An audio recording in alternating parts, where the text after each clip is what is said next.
Hello বন্ধুরা, নমস্কার। আপনারা সবাই কেমন আছেন? আশা করি ভালো আছেন। আচ্ছা বন্ধুরা, এখন একটা রেসিপি নিয়ে আসছি। রেসিপিটা হবে ফুলকপির রেসিপি।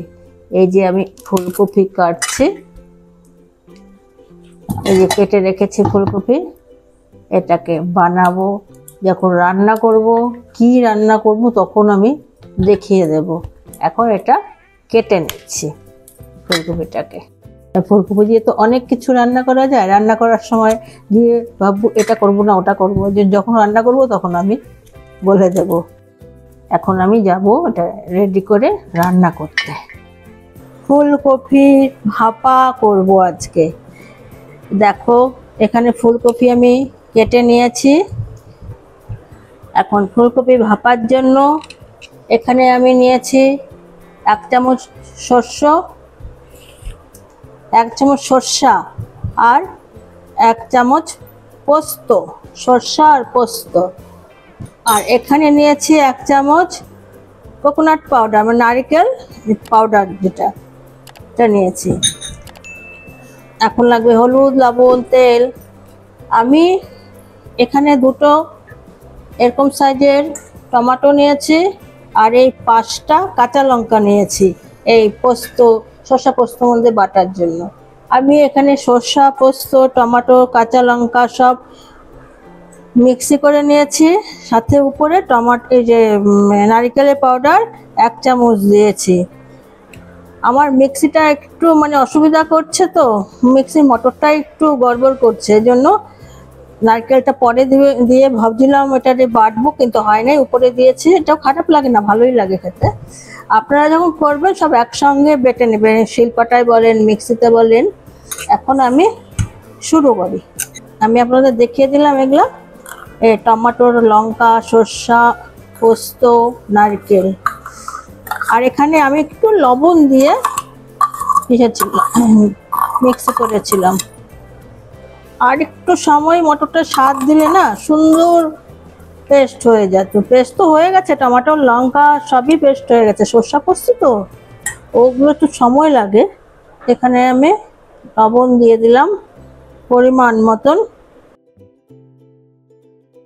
আমি হলুদ দিয়ে দিলাম পরিমাণ মতন।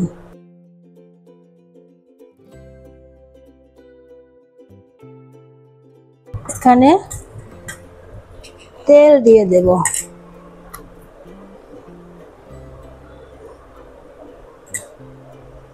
সরষের তেল। এখানে যে বাটিতে, এই সরষের বাটি, এই বাটিতে একটু জল নিয়ে এটা ধুয়ে দিলাম। এখানে বেশি জল দিব না, এটা মাখা মাখা হবে তো। এই জলটা থেকে গেল, আর জল দিব না। এই যে বেশি জল দিলে আবার ঝোল হয়ে যাবে। এখানে আমি এই 4টা কাঁচা লঙ্কা দিয়ে দিলাম। ধুয়ে রেখেছিলাম, সব চিড়ে রেখেছি।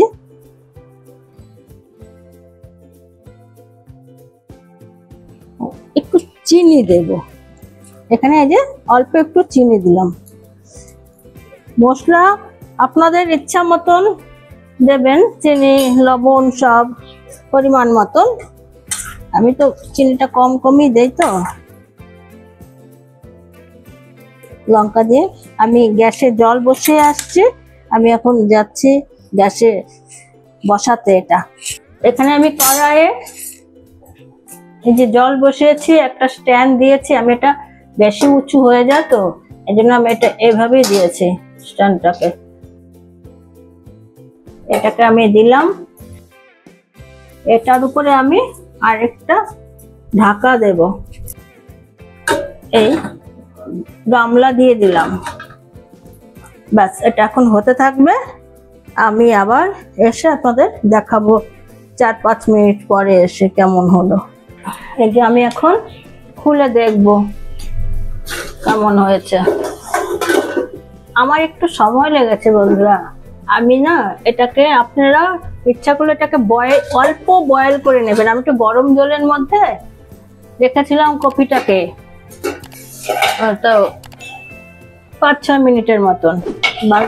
বেশি আবার গরম জলে ফুটালে না আবার গলে যায়, গলে গেলে ভালো লাগে না জিনিসটা, মানে বয়েল হবে কিন্তু গলবে না। এই দেখুন আমার সব গলে, এই যে বয়েল হয়ে গেছে কিন্তু গলেনি, কি সুন্দর হয়েছে। আমি একটা কাঁচা লঙ্কা দিয়েছিলাম, একবার উঠিয়ে দেখেছিলাম,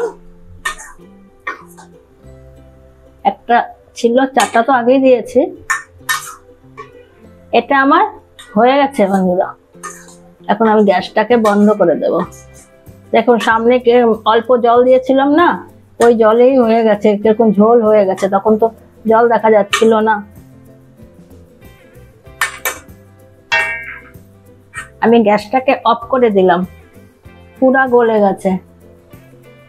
এই দেখুন,